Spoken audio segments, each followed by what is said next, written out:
dealt with thousands of people. You know who's going to be good at this and who's not. And I ain't. Bro, trust me, I've tried everything. I've tried every drug. I've done everything.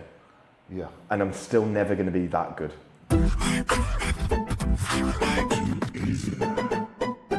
Feels really formal, this, doesn't it? It does a little bit. It's fine. But the barbershop just sort of takes it away. Takes the edge off. It takes the edge off. The seriousness. Yeah, you're in the shot. Yeah. You are in the shot. They were like, that's definitely got to be wide angle for you. Yeah, I mean, they asked if I wanted an actual podcast room. I was like, nah, I need a barbershop. So I think better. Yeah, so people don't feel intimidated. Yeah, but podcast rooms are good. I really want one, but yeah, but like, how many conversations? How easy can a barber get information out of you? They're like, this guy's got a brain. This is true. I used to tell my barber everything. Yeah, until I moved barbers. Like, how's your day gone? It was like, well, you know, I'm thinking of like killing my dog, and you know, and you just say your life story. You open up to your barber. Yeah, barbers know all the secrets. They do. I don't know how they do it. No. But how have you been, man? It's been a very busy season for you. I feel like this season's been like a breakout season. Yeah, I think so. Yeah, because you've had some. Yeah, I mean, obviously you've been doing it for a good amount of years. You've had some great results, but this year's just. Yeah, and I think that's always the way it just takes time, doesn't it? Yeah. And I think everyone who's trying to get to like the top in their head is, I want some super heavies. Yes. Do you know what I mean? Yeah. And I think once you get one, I think more kind of just naturally kind of follow. Yes. Because I had 3 in the space of like 2 months, and I was thinking, like, this isn't happening. No, 4. Like, this isn't happening by chance. Yeah. I think they like to see what you've done with other people. You know, for sure. Josh Harrison works for Josh McHale. Yeah. PCO Pro. When he joined about a month ago, and he was like, I was just waiting to see what you did with Jamie and see what you did with Matt. Yeah. I was like, okay, cool. Maybe, like, I'd be lying if I wasn't thinking a similar thing. Like when I was looking. So this is the moment he signs the contract. He's my dad now. Yeah. It's my new father. He's adopted me. No, but I was looking. I'm like, cool, some shit's working. Yeah. And now I'm intrigued of your approach, and how you're doing it. Yeah. So would you say there has been a difference in approach, or you just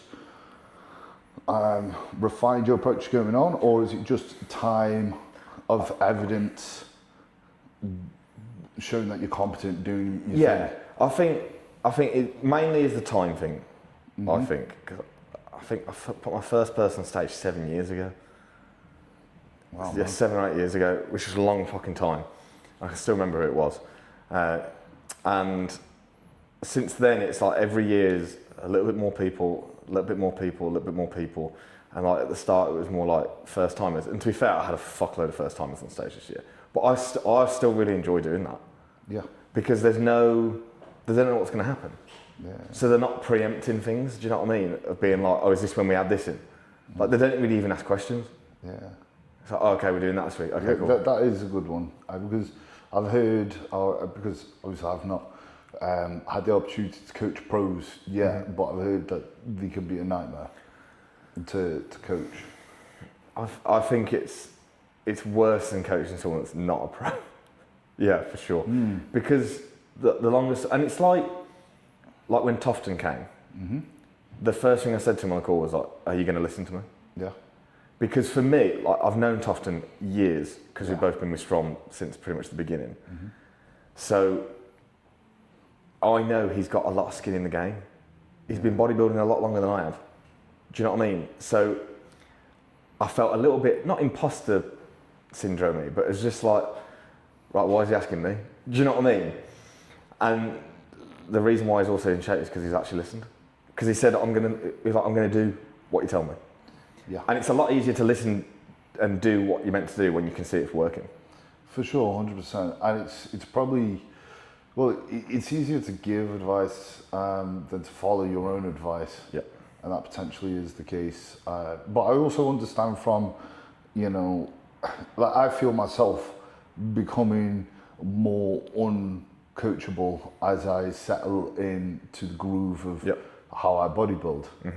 and I recognise that could be a detriment, a bit of a hole that's going to be hard to pull out of if I do decide to get coached by someone. Yeah. Because I've got to be so ingrained with what I know. Yeah.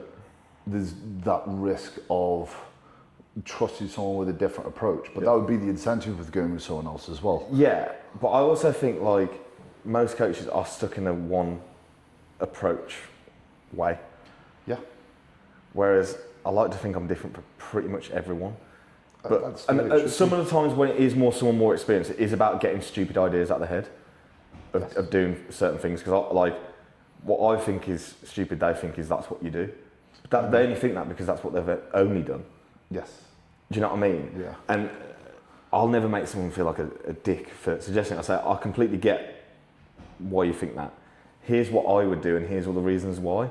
Okay. Like I don't put out like a lot of like knowledge-based stuff on Instagram because it's just not my style. But when you can back something up with being like, this is what we're going to do and this is what's going to happen from doing it, and then they see it happen, it's like, okay, well, why wouldn't I trust you that it works? Yeah, and then you've got results to show. Yeah. Yeah. And I also think, I said it to Matt the other day, like, one, I don't know how people got it so wrong in the past. But at the same time, his missus said to me the day before he competed, he was like, well, it's the first time I've actually seen him listen. So, but I said it to him yesterday, it's literally been the easiest prep I've ever done for anyone. Yeah. And like the first bit, it was 8 weeks.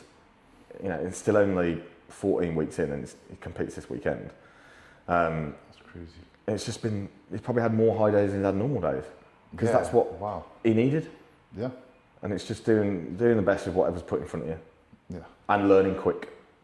100%. Like since he joined, he's checked in every single day Yeah. for like 14 weeks straight. Yeah. I mean, it's easy to build that trust when you're consistent with the service that you're giving and also with predicting a response. Yeah.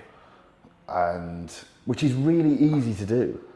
You just have to pay attention. That's all you need to do. Yeah. And I find, because I've had it with consultation calls where you've got people who will join or they're on a call and they're saying, oh, you know, I started with this coach, started off well, and then fucking just didn't change my plan for a long fucking time. Yeah.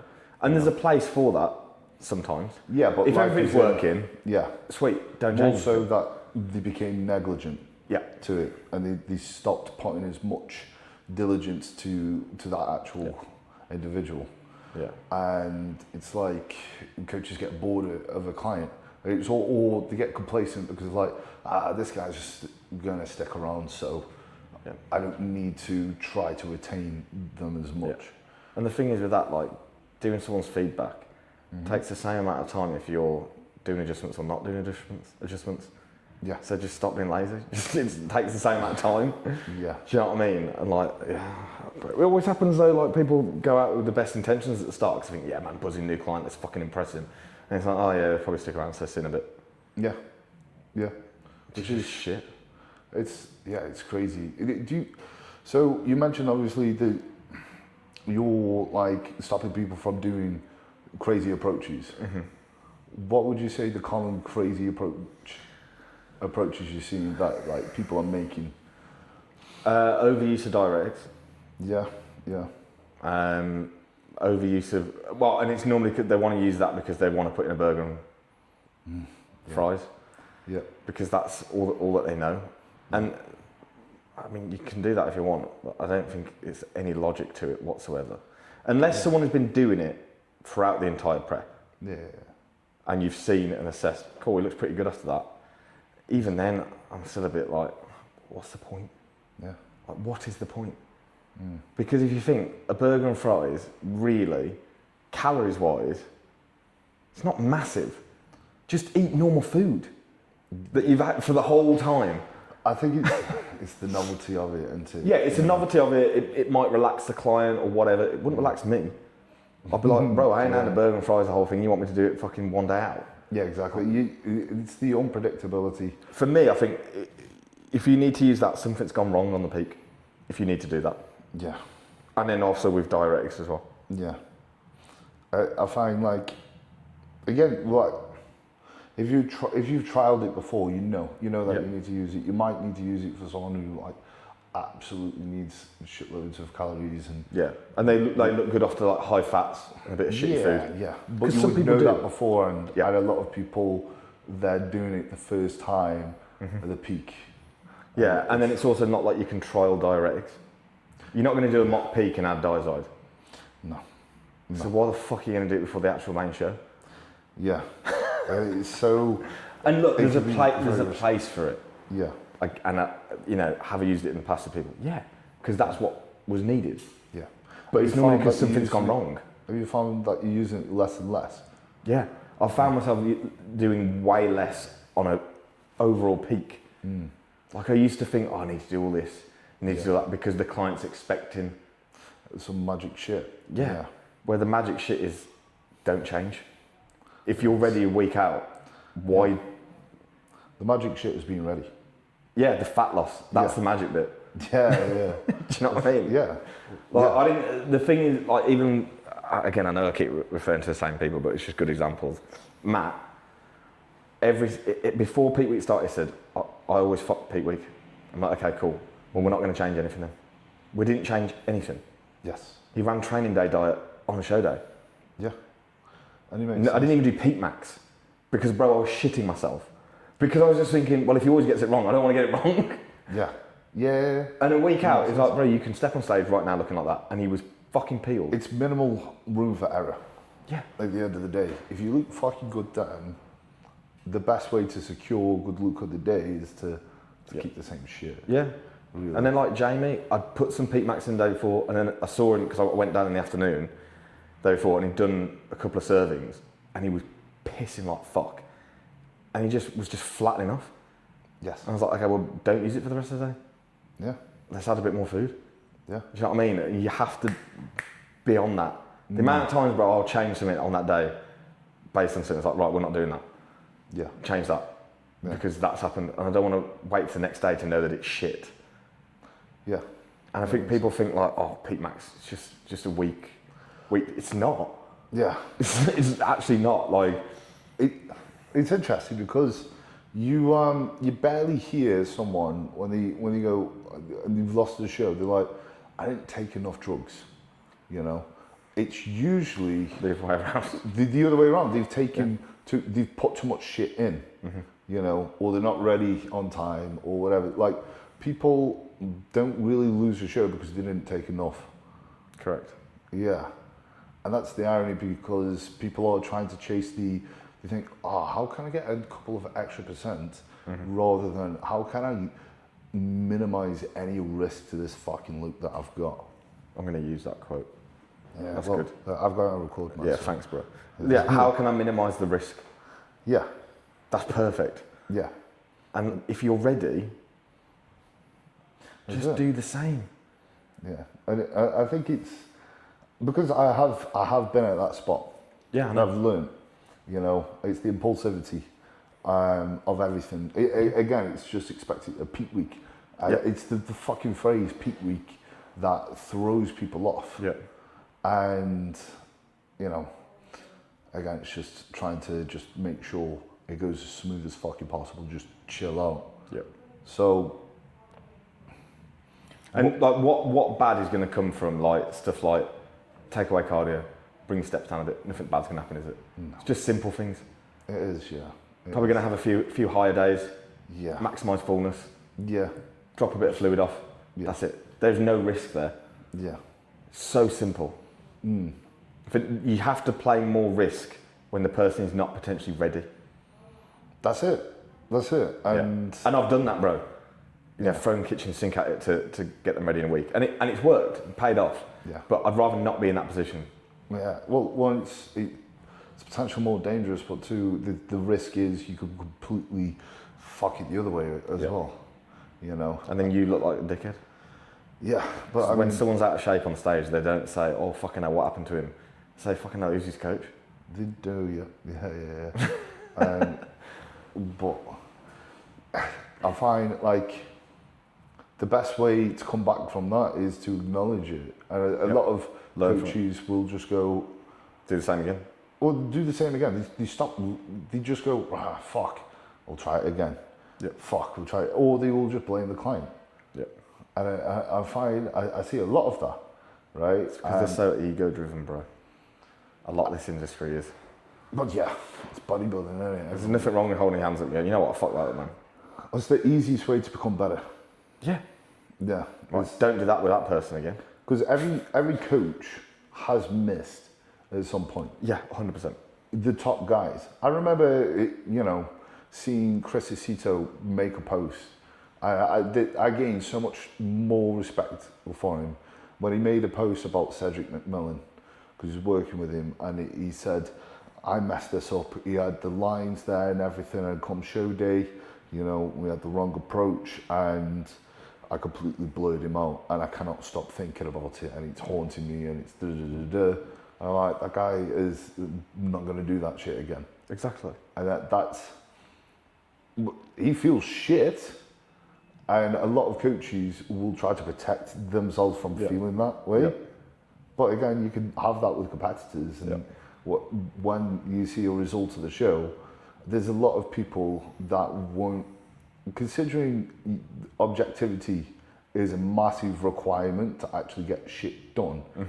A lot of people will look at anything but the actual reason and point to really easy shit to place blame. Oh, well, he didn't do this.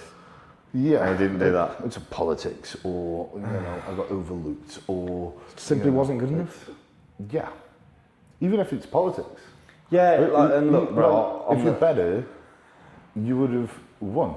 Yeah, exactly. And I'm like even just this weekend, PCA first timers. I had a girl in athletic figure, and they moved her straight into the middle, and there was just 3 of them. So I thought, well, she's won, because they moved her into the middle, didn't move anyone else. I thought, buzzing. Then she got second. I was like, okay. I was obviously a bit annoyed because I thought she's in the middle, so they're going to give it her. And the thing is for me, I can see why the other girl won. Yes. I can see that. Do I potentially agree with it? No.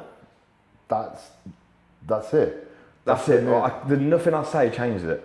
And bro, there's been times where I will throw my toys out the pram. Yeah. Because when you put everything into something. There's passion. Yeah, like Jamie at British Finals. Because you know what pissed me off the most, bros? Everyone's saying, yeah man, he's going to win today. And I'm like, stop saying that. Because you don't know.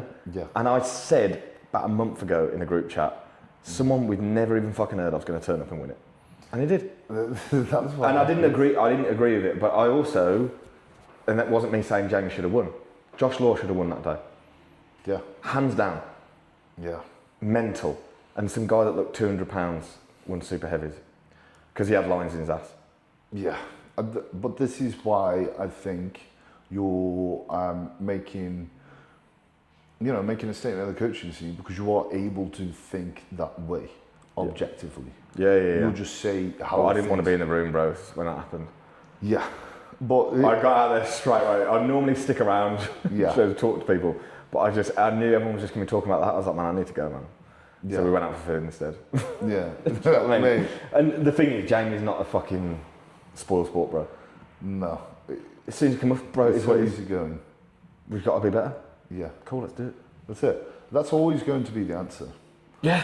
For whatever the fuck happens, whether it's fair, whether it's not fair, or whatever the fuck, you just got to be better. Yeah, and I've had wins where I thought, I didn't expect him to win. Yeah. Do you know what I mean? Because I thought, it goes vice versa, yeah. Yeah, that person was good, man, so fair play, won, yeah. Yeah, it's a fucking subjective sport, man. Yeah. And that's what's going to happen, but... And you are always going to have a little bit of rose-tinted glasses to your own client. Yeah, for sure, 100%. But if you can keep that objectivity there, initially you're going to have an emotional response, right? Yeah. And then it's like trying to snap yourself out of it, because some people really embarrass themselves online, Yeah, they do. And they will fucking start going in on competitors. Yeah. It's not their fucking fault. No. You know what I mean? They don't fucking do the judging. Yeah, do you know what I mean? If you're going to blame anyone, blame the judges, but also I wouldn't recommend it. Yeah.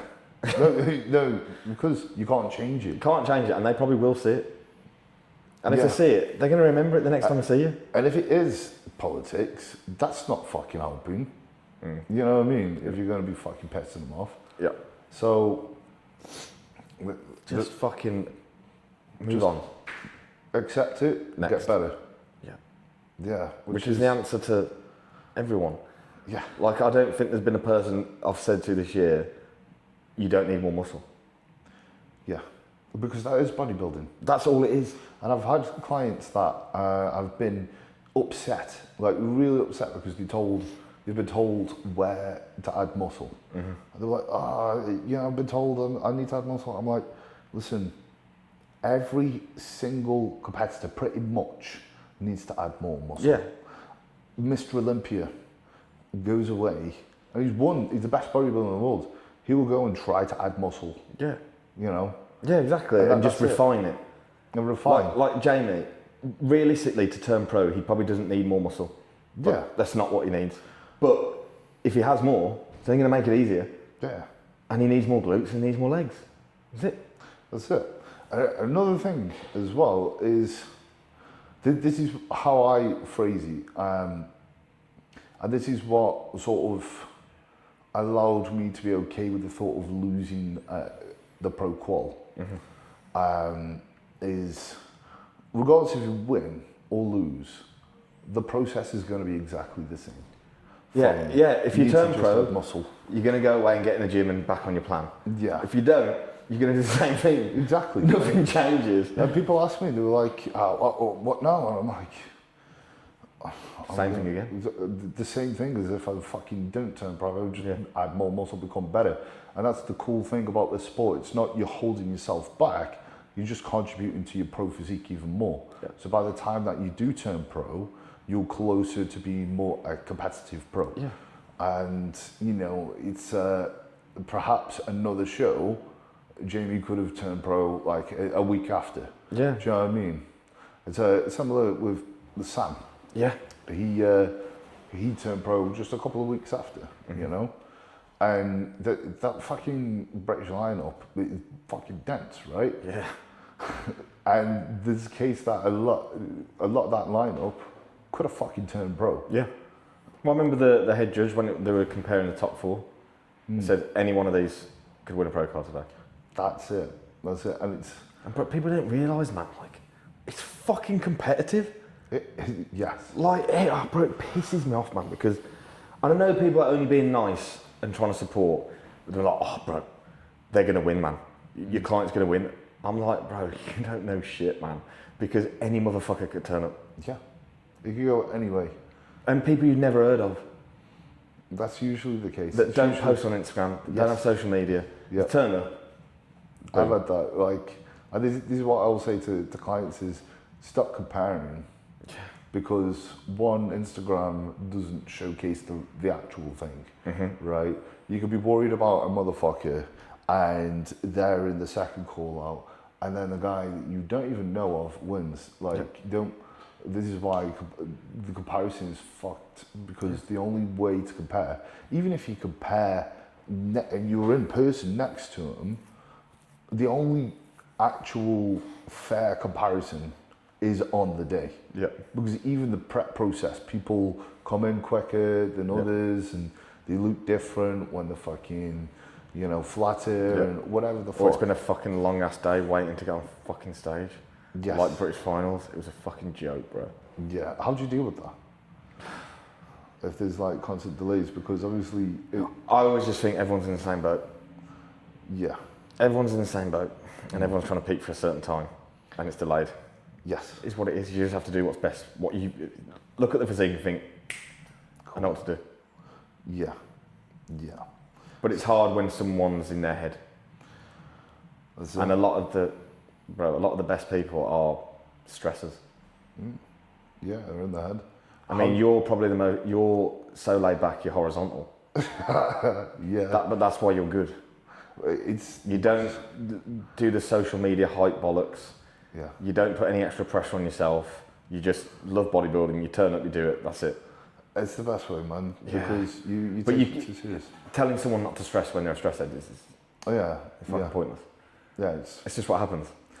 That's it. I remember when I was competing at Prague, I got the second call out, and Andrea Presti got the third in the pre-judging. My G. Yeah. Right, and he wasn't happy. And he went to social media, and his coach wasn't fucking happy, and I think he was saying having a conversation with the judge, like, hey, what's going on? Right, and I remember seeing him at the finals, and I was like, bro, I just want to say you look sick.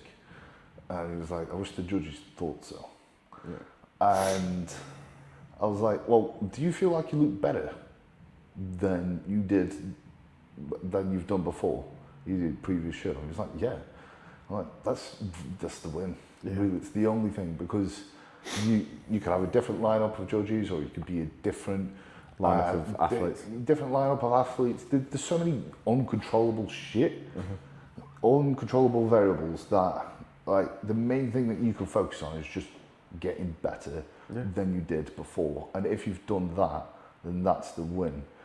Other than that, it's out of your fucking control. And why the fuck would you worry about the shit that's not in your control? And there was something poetic about what happened next, because we went into the finals. It was very weird, because it was just the pose routines. And for some fucking reason, he ends up in this second call, and we don't get compared. Yeah. Right, and I'm in the third call, and we were not compared at all. And it was like, there you go. Yep. Anything can happen. Yep. And that was my opportunity to practice what I preach, but also that was literally evidence of that happening to Presti. And this guy, obviously, an Olympian, right? Yep. And he sort of proved a few things to me. It's like, fuck, regardless of the level, people are just the same. Yeah. Yeah. Everyone's a human, bro. Everyone's a human, and there's not it's down to your own fucking self-mastery and how your mental framing. Just because you're a great bodybuilder doesn't mean you're not going to lose your fucking mind. Yeah. You know. Mate, I always think it's the people with the best physiques are fucked up here, man. Yeah. And it's also, a lot of the time, it's the ones with the worst physiques that are the most deluded. Yeah. I mean, there's plenty of that in bodybuilding. But it's like, and then they're the ones that will either say, oh, bodybuilding shit, blah, blah, blah, blah, and then pull out because they don't get the placings. Or they just kind of deluding themselves. Yeah. You know? And like, if you don't get the placing, fucking hell, man, okay, come back better. Come back. Well, like Tofton, bro, best look he's ever bought. Yeah. Came fourth out of 4. Yeah. And you know what he said when I went backstage? Because I was thinking, oh fuck, what's it going to be like? Yeah. And he was like, best look ever, worst placing, brilliant. And he was like, can't do anything. That's it. Yeah. Because he brought a better look, and that's the main achievement, right? I mean, so it's the question of, would you rather look better, and place worse, or would you rather place well and look shit? Yeah. You know, and people have different answers for that.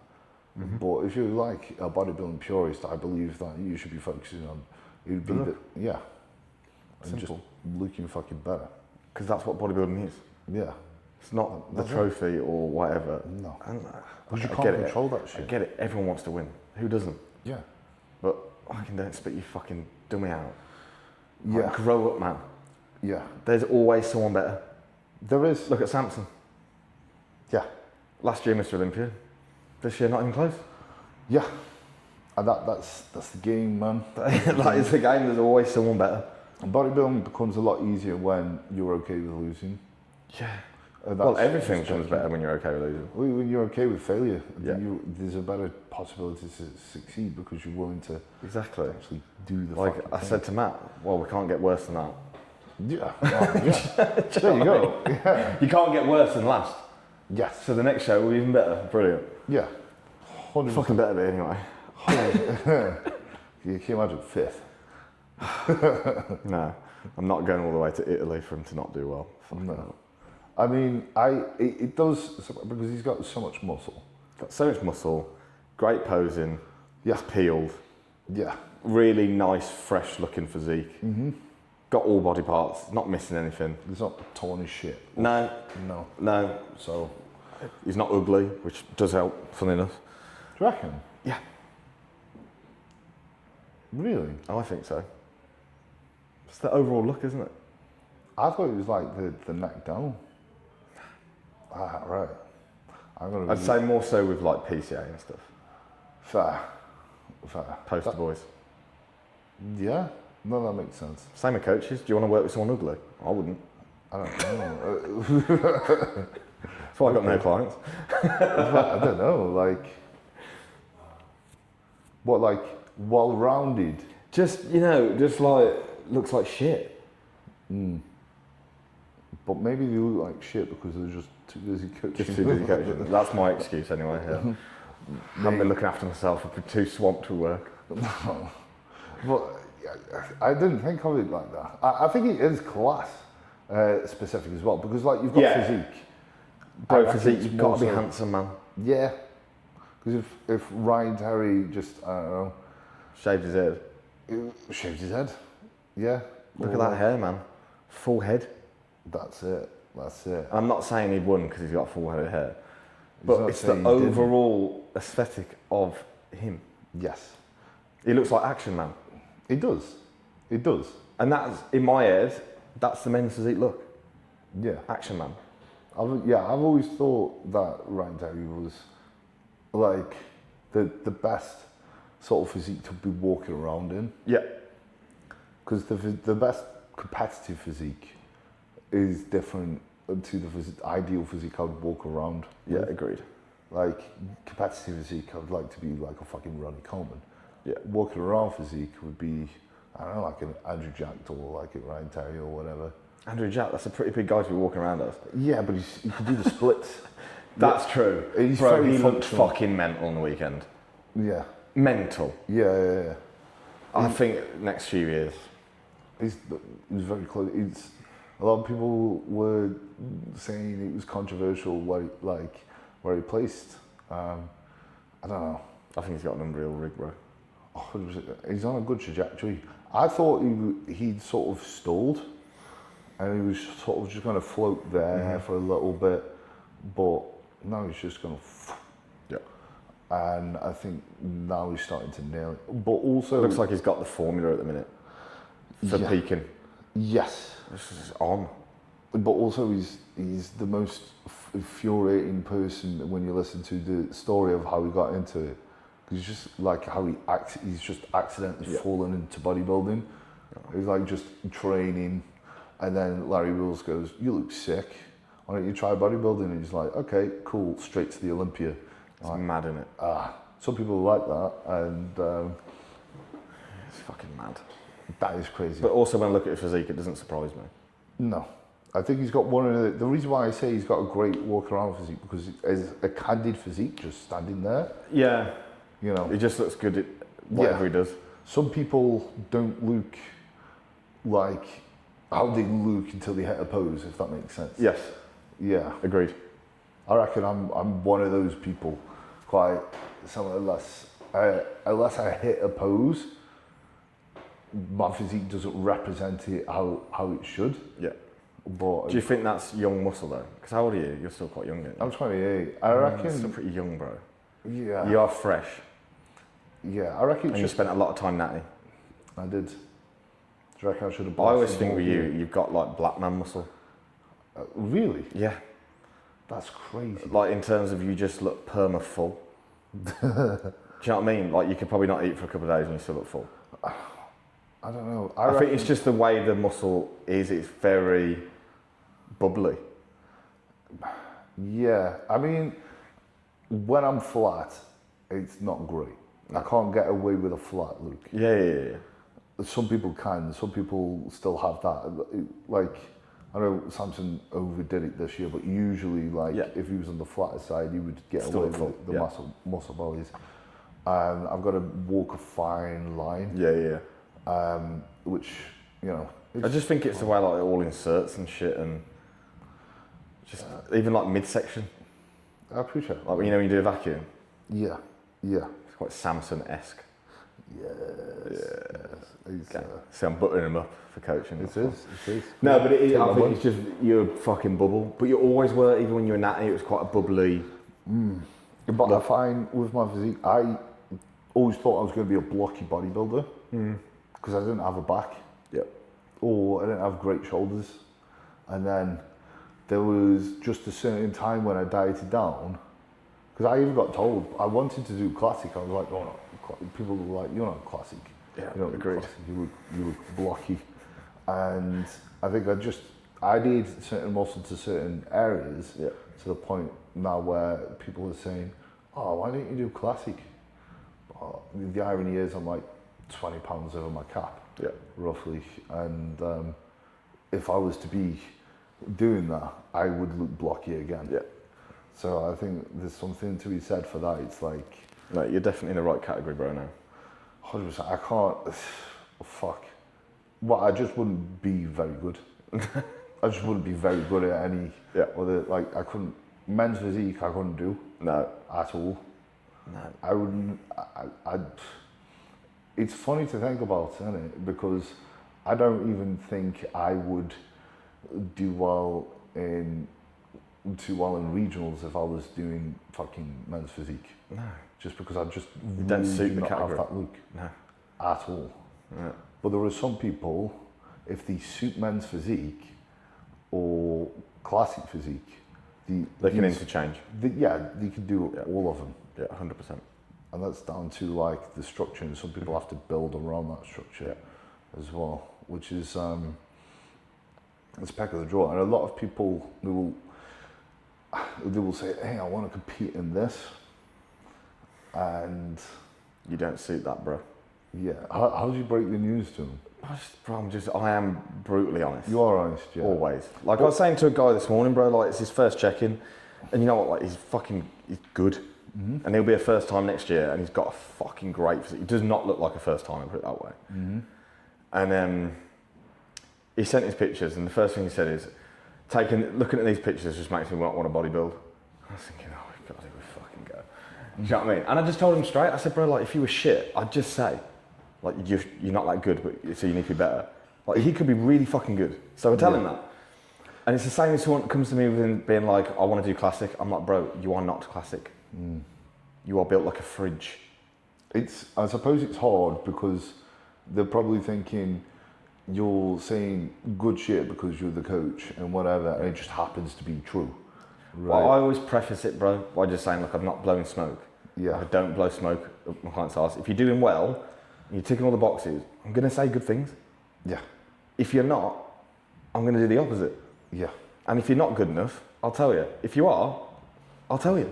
That's it. And at the minute, when you've got loads of good clients coming in, you're going to be saying it a lot. So people then think, oh, well, he just blows smoke. Well, I don't. I'm just honest. And there's nothing wrong with saying nice things to someone. No, exactly. But do you reserve compliments so you mean more? Yes. Yeah. But it's also client dependent. Yeah. Well, I got a lad, Indy, and he wouldn't care that I said it because he's a funny fucker. Men's physique. And he'll ask when he's prepping this year, every day, happy with the look, yeah? And I'm like, if you're expecting me to say every single day how happy I am or what it look like, I said, I'm not going to give it you. Yeah. And I didn't give him no compliment, bro, for probably 6 weeks. Yeah. And then we're getting to speak where I said, bro, best you've ever looked. Yeah. And he was like, fucking hell, that really meant something. I was like, yeah. Whereas there is some people, bro, that you do need. He was doing it for ego. Yes. Yeah? Yeah. Because I know what he's like. I've worked with him for a long time. But where it's someone that's like fucking feeling depressed, about how they're looking. And yeah, of course, and if they look good, I'm gonna say, bro, like chill, you look fucking great. Let's go. But that might carry them for a week. And then you have to do it again. Yes. You know what I mean? But I've also, bro, I had someone come to me who was going to work with me, a pro, this was a couple of years back, and she ended up going with Cuba instead. I was like, oh, that's fair. And she was just like, I can't imagine you having a go at me the way Cuba would. And I'm like, you're right. Because I don't run my business like that. Yeah. I don't coach people by having a go at them, because that does nothing for me, and for the majority of clients it does nothing but piss them off. Whereas I know there is a select few people that need to be berated. Yes. That shit, it needs to be better. I'm not like that. Yeah. And I ain't going to change my personality and how I coach, bro, for the sake of one person. Which makes sense, because there's a balance of, you want to be adaptable to each person. You know, some people need more nurturing, some people you need to be a bit more, you know, harsher with, but also you don't want to be fake. Yeah. At the same time. Yeah, it's just not me. I don't, you know, the job's stressful enough as it is. Yeah.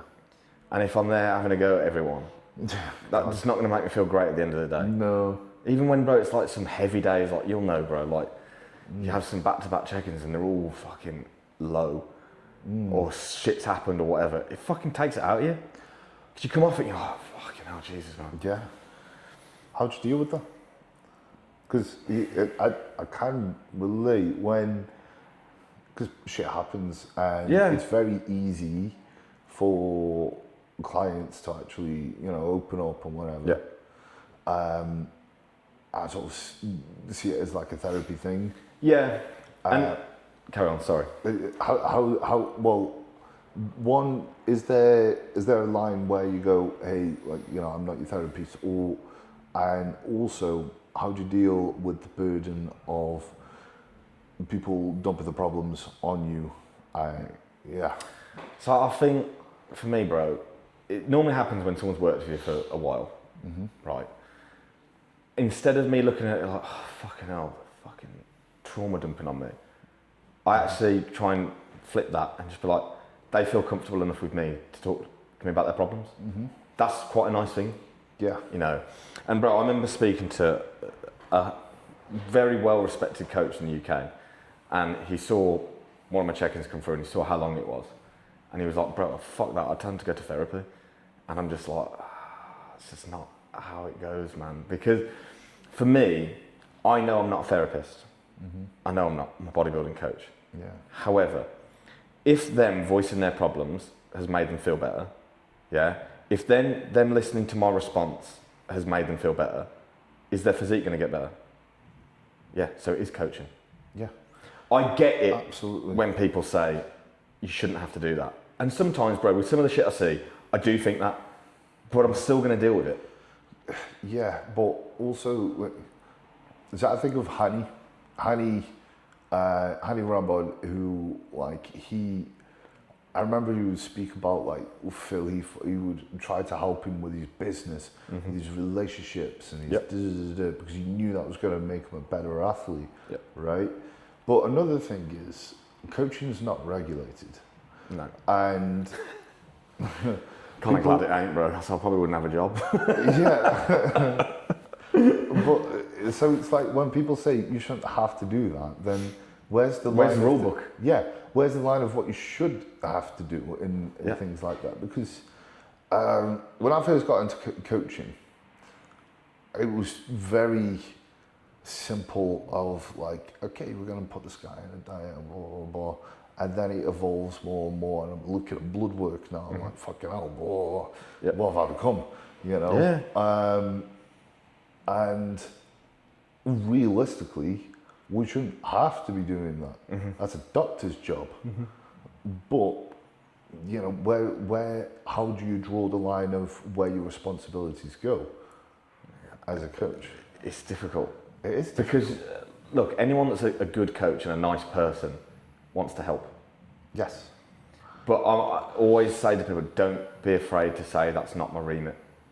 Because, bro, like, I've got a guy at the minute, and he tore his hamstring, well, both his hamstrings at the start of this year.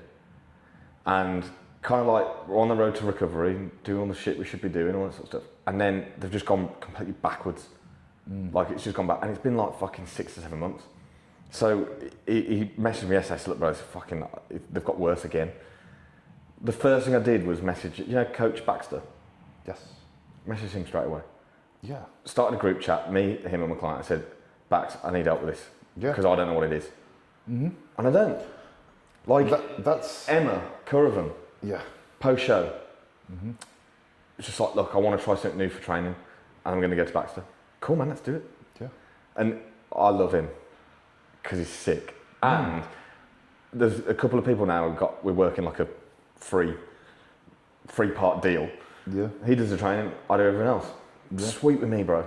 That's sweet, because I know I'm also going to learn from it as well, because whenever he makes adjustments, he sends them through to me. There you go. And I'm like, oh, okay, cool. And that's the vibe I'm getting of you, is the lack of ego is allowing you to be a great coach. Yeah. Because I don't know everything, bro. no one knows everything. No. And I think as a coach, well, some coaches are trying to do everything. Yeah. Because they feel as though if they don't, they're going to lose the client. But the client is probably going to appreciate you outsourcing someone who is an expert in that. There is nothing better a lot more for a client when you say to them, not seen that before, bro. I'm going to message Cal, or I'm going to message Tom, or I'm going to message Jace, I'm going to message Martin, I'm going to message that. And go, oh, fucking hell. That's cool. Yeah. And then when I forward their response, they're like, oh man, Cal's help. Yeah. Do you know what I mean? Because that's like a big deal for them. Yeah. And then they're not going to fucking go anywhere because of that. Well, no, they're going to be like, oh God, this guy really wants to help. This guy is like objectively going to tell me when he doesn't know some shit, and then I'll find the solution. Because that's what a client wants, is they want a solution. It doesn't have to come from you. Yeah. You know? What's that fucking saying? Jack of all trades, master of none. Yeah. I feel that's what everyone's trying to do at the minute. And I say this, I've said it so many times, bro, recently. Like, I'm not a drug expert, I'm not a nutritionist, and I'm not a training biomechanics expert. Do I know what I need to know on all those three things? Yeah, I know more than enough. Okay, but I'm not an expert in them. No. Okay, but what I am good at is just getting the best out of someone. And I know that's my thing, because I get in the fucking psyche of that person. Yeah, and talking to them every day and being like, right, I know what makes that guy tick. And I know what works with him, I know what that, and just being able to learn that quick. That's my thing. Yeah, and I think that's the important element of coaching, because this is something that I'm looking at as, say, if I was to consider coaching, right? It's how someone coaches, not just based on what they know, because knowledge, you can have an abundance of knowledge, and I've seen plenty of coaches who know a lot, but their application of that knowledge is shit. Yeah, you can know all the things in the world, but if you're telling them the day after, yes, when they checked in and they needed the answer, it doesn't matter how much you know. Exactly. Yeah, the attention to detail is not there. Yeah, and it's lack of effort, and I hate that. Like, bro, I will run myself in the ground to make the effort that I want to make, and I feel like the effort that if someone is paying for a service should be getting. I think so. I've seen that you've made some posts sort of alluding to that. You know, that's absolutely something I agree with. You've got, because people will on the show day, they will just fucking, if they've got a client competing, they'll just be like, fuck it, I can't. You know. And bro, there is some days where I don't want to go. No. Because I'm fucked. Not because I don't want to go because of, oh, it's this client. Or, you know, I get quite anxious on show days anyway, because I know if I'm going to walk into a place, people are going to want to talk to me. I'm like, who's going to be there? Yeah. But I go because I love it, and I do love it. But sometimes, bro, I need to sleep. You can't. And that is the cost of the level that you're trying to get at as a coach. And this is something that I recognise, because I want to be a good coach. I want to be a great coach. And there was a point in time where I was looking at the top coaches. I was like, I want to be there because I like to be ambitious, you know. And I was also like, I also want to be on the Olympia stage. And you know, of course, it's great to be optimistic, and a little bit delusional, but also there's got to be some. I then learned what those top coaches were doing, and then I was like, I need to be realistic. Yeah, and I'll be honest, I wouldn't recommend it. Yeah, because I know, like you were just saying yourself, like you'll fucking lack sleep. Yeah. You know, you'll fucking lack some basic fucking needs. Yeah. To do the fucking job at the level that you're doing, and keep climbing. And I know, like, I've seen that with other coaches Like, God, that would be fucking impossible. There is a very Impossible to select do few. as a bodybuilder. Yeah. There's a very select few in the UK that are doing it day in, day out, in my opinion. Yeah. But it's like, and this is not me throwing shade at whoever I say here, Kuba, great athlete, and he is a great coach. There is no arguing that. But he's not going to be at your show. And that's okay. There's nothing wrong with that because he probably sets that expectation for that person at the start. Yeah. But for me, I can't do that. No. Because I don't want to, because I feel like the best job is done in person. Yeah. And that's not me throwing shade whatsoever. Like, I love Coobs, great guy, great athlete, great coach, and he does both really well, for sure. But he's not going to do a Martin Winston, who is on every other part of the fucking globe every week. Yes, like, for sure. Martin, probably won't be watching this, but if you are mental. I don't know how it, because I thought this year fucked me. And he put in our chat the other day, the amount of shows he's got left, and I was like, what? Yeah, that's one of the coaches I'm referring to. Like when I've heard of what he's doing, when he's at everything, he's at everything. And fair play. He's not sleeping, and he's not eating, and there's multiple coaches. Again, that's the price of being a coach at that level, and that's where it's the opportunity cost. That's where I had to assess and go, okay, I want to be on the Olympia stage, so that means I can coach to this capacity, and I can't take on as many clients and as many competitive clients as the people at that level, because the opportunity cost means that I can't do bodybuilding at the way that I want to. It's what you're most passionate about, bro. Yeah, and maybe when I'm retired from bodybuilding, that could be the fucking thing. Yeah, like, I'm not passionate about my own training anymore. I'm way more passionate about helping people, and that's why I want to take it to that level. Yeah, and for sure. And it's trying to. I think everyone's got that line, but when you try to, it's like trying to chase all your fucking chickens. You know, you're not going to catch any. It's like when you said that people opening up to you, right? I do love that shit. I love that shit because then I'm like, that's my ability to help someone. Yes. A lot. You know, I can really make a difference, change the life. Yeah. Am I able to do that with 100 people and do bodybuilding the way that I want to? It's going to be fucking. Yeah, it's hard. Yeah. I'm probably not. So with yourself, because obviously you competed, obviously you used to do bodybuilding and be into that. So what flipped the switch? When did that change? Bro, I'm a big believer in life. If you don't enjoy something, don't do it. Yeah. And especially with bodybuilding. I think I've probably been putting it off longer than like I should have. Because I was like, nah, it's just a phase, man. Just keep going, just keep doing it. And then I had a bit of a shit start to this year, and it kind of cemented to me like, all right, normally if you go through shit, you go to the gym, it makes you feel better. I was going to the gym, it was making me feel worse. Because of what I was associating it with, and all the stuff that was happening at the start of the year was kind of just like all twined into one kind of thing. And it just wasn't me bringing me out of that hole, and like other things were. And the main other thing was work. Yeah. Like, that's what I do when I'm down. Yeah. I work because it makes me feel better. And it might just be communication with people and building relationships and stuff like that. Like, I love that. That's my favourite part of the job. Like, just building a good relationship with someone. Just like, even like Emma. You know, I'm going to a wedding next year in Spain.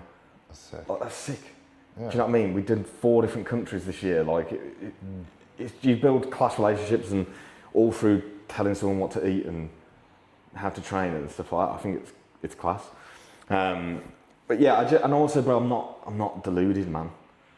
Like, I loved bodybuilding, bro, and I still love bodybuilding for what it is. Love it. For me, like, personal bodybuilding journey, I don't love it, and that's okay. And I think I probably held off on it a bit because I was thinking, oh, what are clients gonna think? Bro, clients don't give a shit if I train or not.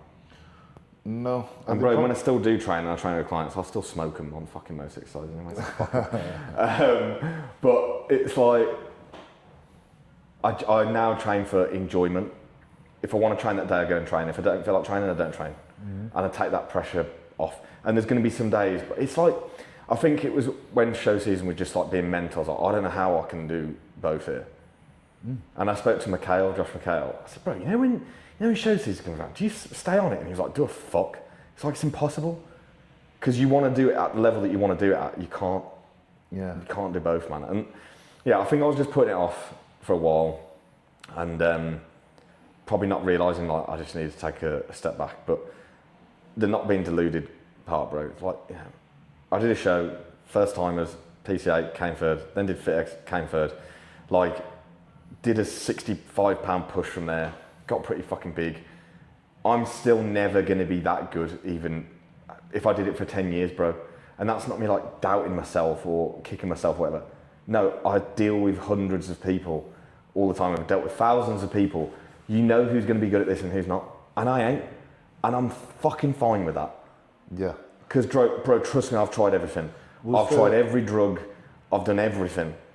Yeah. And I'm still never going to be that good. Was there a point in time where you weren't fine with that? Yeah. Yeah. And that's when I was bodybuilding every single day. Because I was like, I need to get better. I need to get better. Come on, bro. Like, I didn't think I was that competitive.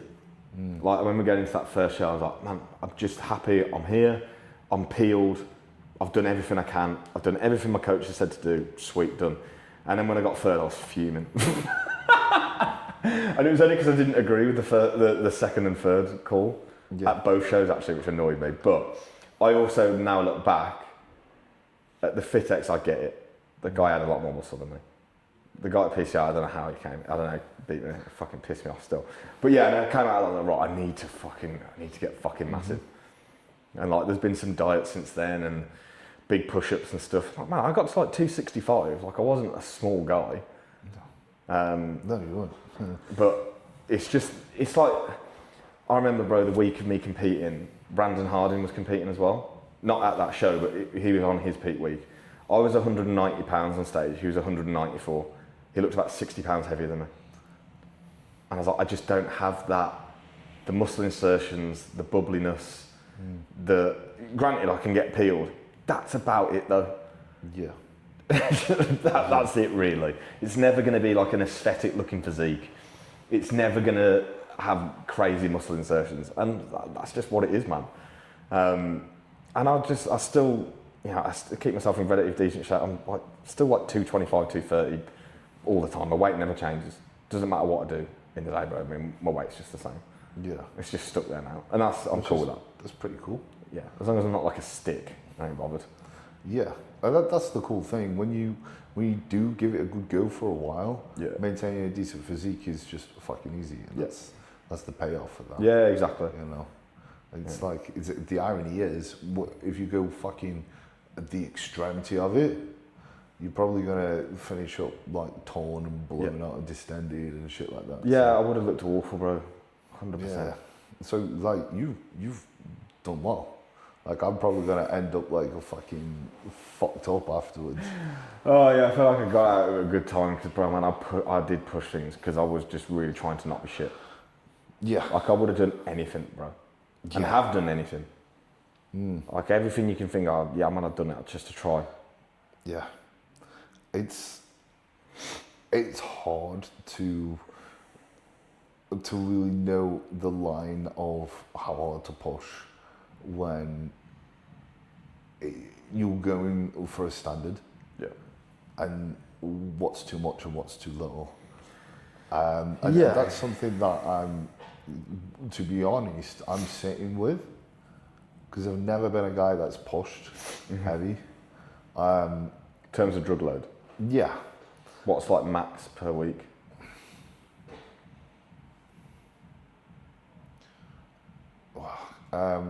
It wasn't for too long, but like maybe like 1.5 grams. Oh fuck! It's barely. Guys barely touch the sides, bro. But yeah, my nipples would tell me off. Yeah. They would start growing tits. Yeah. For some reason, that was, and it became more and more prevalent. I remember finding You've out. had them done now, haven't you? Yeah, Yeah. breast reduction surgery has been done. That pulled You me can out. probably do that. Your chest is massive anyway. That pulled me out. I was going to prep this year. Yes. And I was deluded enough to think I was going to have the surgery and carry on prep afterwards. I was like, no, scar tissue's a thing. And then I Well, now you can push as much test as you want, bro. Well, bro, I This think is why I'm sitting. if you've got to the level that you are at, bro, and you are at the highest level, you're an IFBB pro. With the highest level, what there's levels in. You know what I mean? Yeah. Okay, he's a good bodybuilder, is what I'm saying. And you have potential, and you've only done 1.5 gram a week, you could go very far, bro. And that's not me saying you could go very far if you did more drugs. I'm not saying that. But you have scope. Yeah, I mean, but again, it's trying to recognise that where to go from there, and that's the own personal assessment. And I recognise that it's because I'll speak to people. I'm like, how are you fitting that much in you? You know, Bro, I don't get it, man.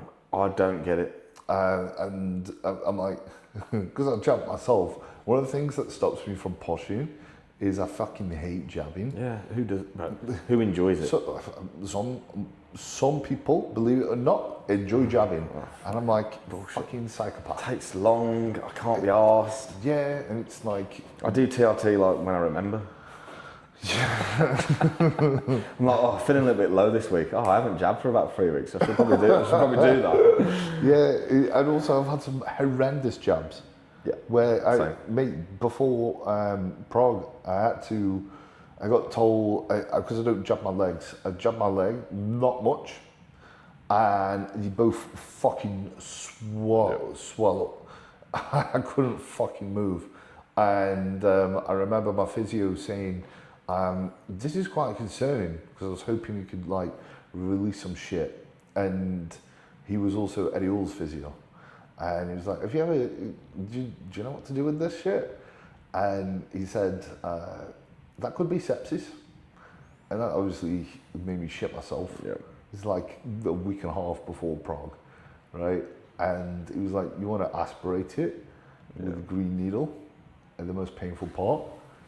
So I've uploaded a video. I actually hobbled home after having a guy's elbow in the fucking swollen. I was like Dom's times 10. I hobble home, and then I'm like, I've got a client call. I need to do this now. Green needle in, and I'm like, ugh, because I couldn't go in too deep. Yeah. And then I'm just sat there like, fuck bodybuilding, you know, and Yeah. You just, I sometimes sit there and think, what am I doing, man? literally What the fuck am I doing? Literally that, and I'm like, fuck. And that's the type of shit that where I'm like, that makes me go, hey, maybe don't jab as much. Yeah. But it's hard in a sport where everything's extreme, because I realise obviously I'm open. You hear a lot of stuff, and there's a lot of pressure to run a lot of shit. Again, you felt that yourself. Yeah. And you know, obviously you're coaching a lot of people. So I like to err on the side of caution. I think that's a good way to be. You've coached, you're now coaching a lot of big supers, right? How do you decide that line? It's a lot of the time it's comparative to what they've done before. Okay. And what they're used to. It's like, right, what have you been at before? Yeah, and like, how did that feel? And what compounds do you get on well with? And all that sort of stuff. Like, if you saw Tofton's stat compared to Jamie's, it literally could not be more different. Because Tofton loves tren and gets on well with it. Yeah. Cool, well, we're going to use more of that then. Yep. Now, it's still not, I mean, it's not like fucking 800 meg a week or anything fucking stupid, but it's higher than I would normally go. But if him, with his experience, comes to me and says, I get on really well with tren, cool, well, we're going to use it then. Jamie, bro, tren sends my head west. Cool, well, we put it in for the last 2 weeks, that was it.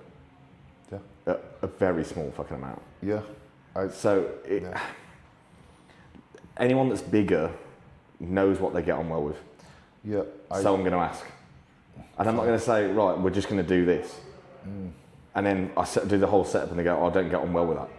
Well, I could have just asked. Yeah. Do you know what I mean? Because it's a big part of it. For sure, 100%. And it's all like, 100%. obviously I have like a lot of females, bro, and obviously some of them are assisted. The chat is had before it begins of, right, where are you at with this? In terms of what are you willing to do and what you're not willing to do. How because much you willing to viralise. Yeah, it's not up to me. Yeah, exactly. And that's another conversation. Yeah. That's a tricky conversation. I'm similar with yourself. It's like, you know, I've had some females where they're like, oh, I want to do this. I'm like, you're going to viralise a lot. Yeah. And I'm like, and they're like, I don't give a fuck. Exactly. I do not care at all. And if someone says to me they don't give a fuck, cool man, let's go. Yeah. Yeah. But I'm always still erring on the side of caution. Yeah. A little. Yeah. Because it don't also look good for me. If I've got loads of girls turning into blokes. Yeah. Do you know what I mean? Where it's, you know, great example like Michaela. You know, she's women's physique. You're going to have to take drugs. And she knows that. She was already doing it before she began with me. And the conversation we've had, and she's like, I'm bothered to a point, but I know I've got to push it. Cool. Well, that kind of stands me where I need to go with that. Whereas Emma, she came to me natty. Yeah. Yeah. And hormones absolutely fucked for a long time. And her decision was already, I'm going assisted. Cool. So before prep even began, we'd trial different things, see what you get on with. Right, don't really get on well with Primo too much, but I really get on well with Anavar. Cool, well, what do you think we're going to use then? Yeah. Do you know what I mean? Yeah, and I've had a similar thing with Trent. Like, I don't agree with Trent, and I've actually gone backwards with Trent. So last year I didn't touch Trent at all. My fucking You cycle. don't need to use Trent to compete. No, and that was it's like the rule, isn't it? use. You put Trent in it this time, or you put Anavar in it this time. Now, stuff like that though, orals, I love orals, I'm not going to lie. Yeah. So, I... Drug pusher. Yes. Love orals, let's go. My last prep, I couldn't go higher than 300 test. Right. Because of that. But I used the DHT derivatives and stuff like that, and that worked out just over a gram. Yeah. Eventually building up to that. Now, this is my first time doing an off-season starting with orals. Right, okay. Yeah, to see how that goes. What are you using? So I'm using the rest of the fucking Superdrol I've got. Yes, best drug ever. Yeah. Yeah. And we'll do that for 6 months. I'm just kidding. And then I'm going to use Anadrol. Okay. Just to kickstart it and see how we go. Because again, that's something I haven't got in my toolbox. I don't know how that works with myself. Yeah. That could be like, boof. Well, I remember... But before, I've just been such a basic bitch with... testing DHT. Yeah. Anavar, Winnie.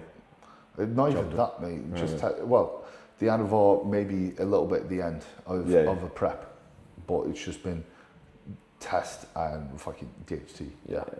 And that's it. Well, bro, I remember when I was with Joe Jeffrey, and this was before all of the test primo thing was a thing. You know what I mean? This was what, fucking 7-8 years ago, so it wasn't about that.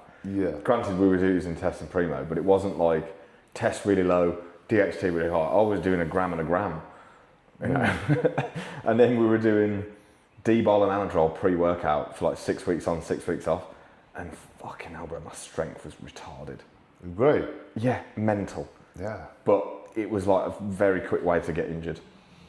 Because it was like my strength was going up so fast that nothing was keeping up with it. Yes. Yes. But it was great, man. You felt like you could just run through walls. Yeah, mate, yeah. I was holding fluid. Big time. I always remember a picture, bro. I was at work. It was when I was selling cars. And I don't know why. I didn't have any trousers on. I was being an idiot. How? I was being an idiot. I was being an idiot upstairs where there wasn't any customers and shit. And I had like my ankle up, like my foot up on the desk. And my sock had pulled down a bit. And bro, the indent from my sock was fucking so bad. But bro, it fucking worked. And then we did like T-bol. Remember T-bol? Turinabol. Yes. You don't hear that shit anymore. No, you don't. But Why? I think it's good. Why is he gone? Good for females. Yeah, really. Yeah. I use it with females. It's not advice. I use it with all females. Yeah.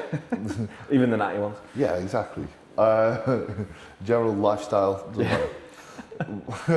Yeah, it's crazy how some drugs are just fucked off. Yeah. Aquapoision's made a return. Everyone's on Man, all aquapoison. drugs work. All drugs work. Find what you like and get on well with. What are your favourite drugs? For me, or for clients? Is Or that both. a definite answer? Yeah. Okay. Well, we're all individual, aren't we, bro? We are all individual. For me, bro, I can run tests. Like Name crazy. a number, bro, I can just run it. What's And the I'll be highest fine. you've gone to? 1.5 with nothing else, because I wanted to see Nice. if I'd get any estrogenic side effects, and I didn't. So 1.5 grams a test a week, that was it. Yeah. Nothing else. I think I'm just born to be a female, really. Thing is, with me, bro, like now, let's say I was gonna start, like, let's get back into it. I'd just use testing anavar for me and grow from home. That's it. I think for like clients and stuff, off season, male, obviously, old faithfuls, bro. Test a DHT, yeah, growth hormone, insulin, and you're gonna grow. That's it. And just get the injectables up as high as that body can tolerate. Yeah. Yes. Okay. That's within their remit, Yes. in their limits, and where you say, obviously don't start there, escalate up to it. I think that's just the old faithful, bro. Like it's gonna work, innit? Yeah. It really is. Yeah. And then dieting wise, like prepping, test mast, bit of trend towards the end if that person gets on well with it, and then oral the fuck out of it. All the fun. Anavar, Winnie, Superdrol at the end. Yeah. Yeah. Yeah.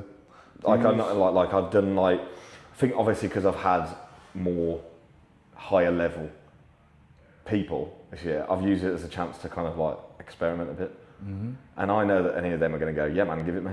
Do you know what I mean? No one's saying no to more drugs, bro. Yes. And just like, you know, having Superdrolling for a longer period of time, but just on days where certain body parts for training, and then when getting into peak week, using it more frequent and stuff like that. And I mean, fucking how it works, bro. Like Tofton, bro, between his shows, we took it out and took Winstrel out. As soon as we had him back in, bro, I'm talking within 2 days, it just looked completely different. I was like, fuck, man, they really work. Yeah. And he was just like getting heavier and just fucking leaner. Mate, that's fucked. Yeah. So how long would you run Superdrol in? Client dependent. Client dependent. Okay. Say if I was Muscle mass dependent, bro. muscle mass dependent. Yeah. Right. Okay. So if you were coming to me, If I was coming That's to what you, you're asking. That's literally what I'm asking. Because I've looked at it, I'm like, I think, look, if someone's the first time using it, 7 to 10 days yeah, pre-show. yeah. If you've used it before and you have a high level of muscularity, I don't see an issue running it 2 to 4 weeks. Yeah. Fair. I mean, yeah, it's strong and yeah, it's going to have an impact on bloods and stuff like that. But when people are trying to get to the highest level, That's it. That's and for me, the bro, thing. it's more so duration overdose. The longer you run something, the worse the side effects are going to be. The shorter you run something, the less the side effects are going to be. okay.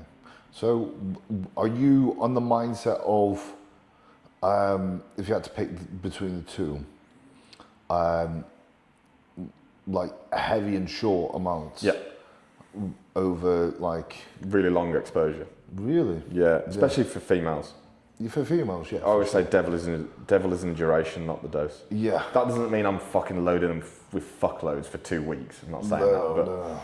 but no, with guys, yeah, bro, like use the tools when they're needed, man. Do you know what I No, mean? yeah, it like makes 8 weeks is more than enough using Anavar. It's more than enough. Is this an off-season Prep. or a prep setting? Yeah. Would you use oils in an off-season? Because I know, like, that's something that I haven't really done with people, Yeah. or like I say, with myself. Well, the thing is, Either. like, let's say, let's use Anavar as an example, because I love that as a drug. I think it's great. The main reason I love it, though, is for the aesthetic that it's bringing. it's just got a bit of a kicker with it that you'll also get some strength and all that sort of stuff, which makes you think in an off season, use it for its other benefit, not just the look. And also, bro, if you do look better in an off season from using it, oh no. Yeah. Oh, gutted, I look better. Do you know what I mean? So, mate, nothing's off limits, is it? There's no rules. There are no rules. You can't do this, you can't do that. If I had a client come to me, and that normally maybe like the back end, like trying to eke out as much as possible, or even at the start, just be like, right, let's get this off season fucking going. Yeah, see, my incentive is to kickstart, you know, because I've done a while on a TRT, like 150 tests, so I'm like, cool, let's just kickstart some shit. And again, it's like, I'm trying to experiment, not as in like take the piss, just trial a different approach. Yeah. So I've just got. And the only way you're going to know what it's going to do is by doing it. And then, you know, I can go, right, oh, cool, I get along with that. Like with the prep I tried to do before my tits were ripped out, I tried front loading with Trent. And because I thought, I don't go on with Trent, especially at the end of prep when I'm really fucked anyway, my stress is high. So if I do it when I'm nice and fresh, I could be aggressive and whatever. And it just taught me there is no place for Trent with me. You, Yeah. And I was like, okay, well, I know that now. Yeah. But I wouldn't unless I've tried. Yeah, exactly. You know, and that's the interesting thing, man. But before we wrap up, is there any advice that you would give to people who are wanting to really get into coaching and grow and become a high level coach? The do's and don'ts. Treat it like an actual job. Yeah. Because like I see it all the time where people like they leave their job to do this, whatever, and it's like, oh well, I can do what I want now, and I can just play wake Xbox up all day. Yeah, wake up when I want or go to bed. I'm like, man, like, and like I said earlier, bro, I don't recommend really what I'm doing. If you want to work for yourself and make a nice living and have some spare time to yourself and stuff like that, then coaching is great, but don't try to get to this point because you're going to get rid of all that stuff. And that's a choice I've made and I'm happy with it. Do you know what I mean? Most people ain't going to be happy to do that. Yeah. I can tell you now. So yeah, treat it like a job. Like take it seriously. Like all the people, oh, I don't know what to post, and just fucking post. Do you think I know what to post every day? Yeah. My posts are thought of 10 minutes before I've done the post. Yes. That's it. Now, do I think like having like a content diary or strategy or stuff works? Yeah, but I've never done it. I think it's good to have now because it keeps you accountable to posting. Yeah. Whereas I know that whatever I post, it doesn't really matter. But it took me to get to that though. Whereas at the start, I was overthinking all my content and being like, right, if I post about this, I might then get this. Do you know what I mean? Like 2 years ago, bro, I'd say 95% of my inquiries were female. And it's because I had some good females and I was putting them out more. So obviously more come. Yes. So now I'm getting supers. Who the fuck do you think I'm going to post all the time? Supers, because I want some more fucking supers. Yeah. Do you know what I mean? So it's just logic. Yeah. Like what you post is going to dictate what you get out of it. So if you always post about the competitors, yeah, you might get competitors, but don't start there because no one starts out by coaching competitors. It's not a thing. Well, my first client, unless you're Jack Richardson, my first client happened to be a competitor. Yeah. Which I didn't plan on doing it. It was just like, to be fair, my first one was. Yeah, which is just like luck of the draw. Yeah. But I definitely wouldn't recommend it. No, I didn't have a fucking clue what I was doing. Yeah, I was like, fuck, okay, cool. Now I've got to really like, you want to be fucking eased in. Yeah. You know what I mean? Yeah. And I just be consistent. Like so many people say they want to do this and they post for a month and then you don't see them ever again. And it's just like, it's so simple, man. Like, it is simple. Granted, it's harder now because there's more coaches. So the people have got more choice of who to go to. So like, I think the days of coaching well over 100 people, it is dying. 100% it is. I also don't recommend going to that amount. No. Really. I've realised now that with the level of client that I want, and I'm handling, you can't do that amount. So I've massively pulled back. Yeah. Because it's more important for me to have the good clients, quality over quantity. Yes. For me as a brand now, I've got to be putting out good fucking people because there's a level of expectation now. Do you know what I mean? So do you like have a selection process? Yeah, I'm definitely more selective with it now, but the only problem with that is I can't remember the last time I had a bad inquiry. So it's like... There you go, yeah. It's like, oh, and it's kind of, I'm just more like now, when people do naturally drop off, like everyone does at some point, I just try less hard to replace. Okay.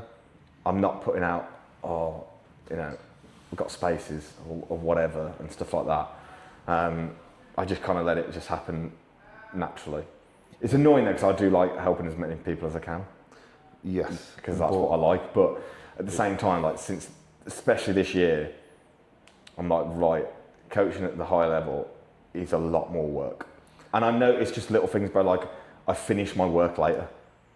Yeah. And I'm like, right, why am I finishing so much later? Right, because I'm putting so much into the people that I'm talking to now. 100%.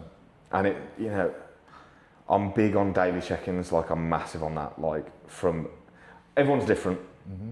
Yeah, some people don't need as long, but it's normally minimum from 8 weeks out, we're checking in every day. Yeah. Because at that point, things will change every day, like in terms of the look. Yeah. And that's just me. It's not necessarily I'm changing something every day. It's me seeing what's happening and being like, right, when he does that, this happens. Cool. Well, I wouldn't know that if he's checking in twice a week. Yes. I have to see it every day. And when you've got, bro, however many people had on fucking stage this year, and there was at points where there was over 25 people checking in every day, on top of my normal Loom videos. And I was just like, oh, wow. Like, bro, I would wake up in kind of like panic. Yeah, I can imagine. Yeah. Yeah. But that's... You get so used to it, it's just like, right, just you prioritise. Yes. Right, who's the closest one to the show? Mm-hmm. That one. So they go first. Yeah. Right, sorted that, next one. It's just being organised. Be organised, that's another thing. Just be organised. And that's treating it like a job again. Yeah. And if you don't turn up to your job, what happens? You get sacked. You get sacked. And I think you'll definitely get fucking sacked by your clients this year. So what are the biggest mistakes that you see coaches making? Service. Just not being good enough. Because, without sounding like a dick, I've probably had a client from every coach you can think of. Mm-hmm. And that happens for all coaches at the higher end. Mm-hmm. Like, people are going to have people from me. Mm-hmm. I'm going to have people from them. And the majority of the time, it's just the service isn't good enough. Yeah. And if that's that person spreading themselves too thin, potentially, in a lot of cases, in my opinion, it is sheer laziness. Yeah. Don't get lazy with it. Don't think you've made it and then be like, I'll just back off. I work harder now than I was 6 years ago when I left my job. Mm-hmm. Way harder. Yeah. Because don't get cocky. Success brings complacency. Yeah, don't get cocky with it, man. Of being, man, I'm this now, so I don't really need to look after that client. Yes. As much. Or what? I remember when I was coaching Kamara Graham, and I was coaching a fella at the time who was just like not doing a show or anything like that, just getting big. And he checked in before her. Yeah, and they checked on the same day. And he checked in like 10 minutes before her. So I did his first because it was first. And Cam said, you know what? I love that you did that because you're not favouriting me just because I'm a nice baby pro. I was like, no, I'm not. You know what I mean? So, especially when they're both in off season, I don't fucking need to. Do you know what I mean? Sure. Granted, if shoes on prep, it's fucking straight on, but they're all paying your wages. Treat them with fucking respect, man. Yeah, that's the crazy thing, as well. Yeah, I had a guy say this morning, he said, bro, sorry I'm peppering you with questions. I'm like, bro, that's what you pay my wages, man. You ask what you need. That's literally my job. You know? Like, I'd rather you ask than do something stupid. Exactly. It's like, please, this is my job. I like doing it. This is why I do it. Bro, I love answering the questions because I normally like, especially if it's like something that they might see as a bit of a dumb question, and then I just say it to them like as it is. I'm like, no, but definitely not that, but here's what it is. And this is the reason why it's that, and whatever. and they go, oh, fucking hell, yeah, that's cool. Because you should be learning from your coach. 100%. And you want to encourage people to ask dumb questions and not make them feel like a fucking idiot. Yeah. Because... I mean, sometimes I'll laugh. Yeah. And say, bro, I've definitely had weirder questions, but like that is a funny one. Yeah. But like, because there's coaches that will get offended when they get being questioned about the process. Just trust the process and whatever. They don't want to answer it, or they make... I think it's because they don't know how to answer it. Yeah, a lot of the time. Why are you adding that in? Trust the process. It's because my coach did that. Yeah. That's the only reason why they're adding it in. Yeah. Like, everyone learns from what they've been used to. Yeah. And I like explaining it. Sometimes a lot of the time I'll explain it without being asked, you know? And sometimes I'll have to tell myself, I'm like, they probably don't care, you know? Yeah. But the goal is, general. in my head, for them to never have to ask a question because I've already explained it before. Yeah. If I'm making changes, I'm telling you why we're doing that. Exactly. I'm not going to say, right, these are the changes this week, done. It's these are changes this week. This is why I want to do that right now. This is what I think is probably going to happen from doing that. Absolutely. Let's see what happens. Yes. And then they could be like, yeah, man, sweet. Instead of being like, right, why the fuck are we doing that, bro? And then they're probably stressing about why we're doing that. Yeah, exactly. And the goal is to create a stress-free environment. Yeah, exactly. For coach-client. And then because if someone's asking them why they're doing it, because they can then say. Yeah, then they can say. Because there's a lot of fucking coach poaching nowadays. And, just a bit, yeah.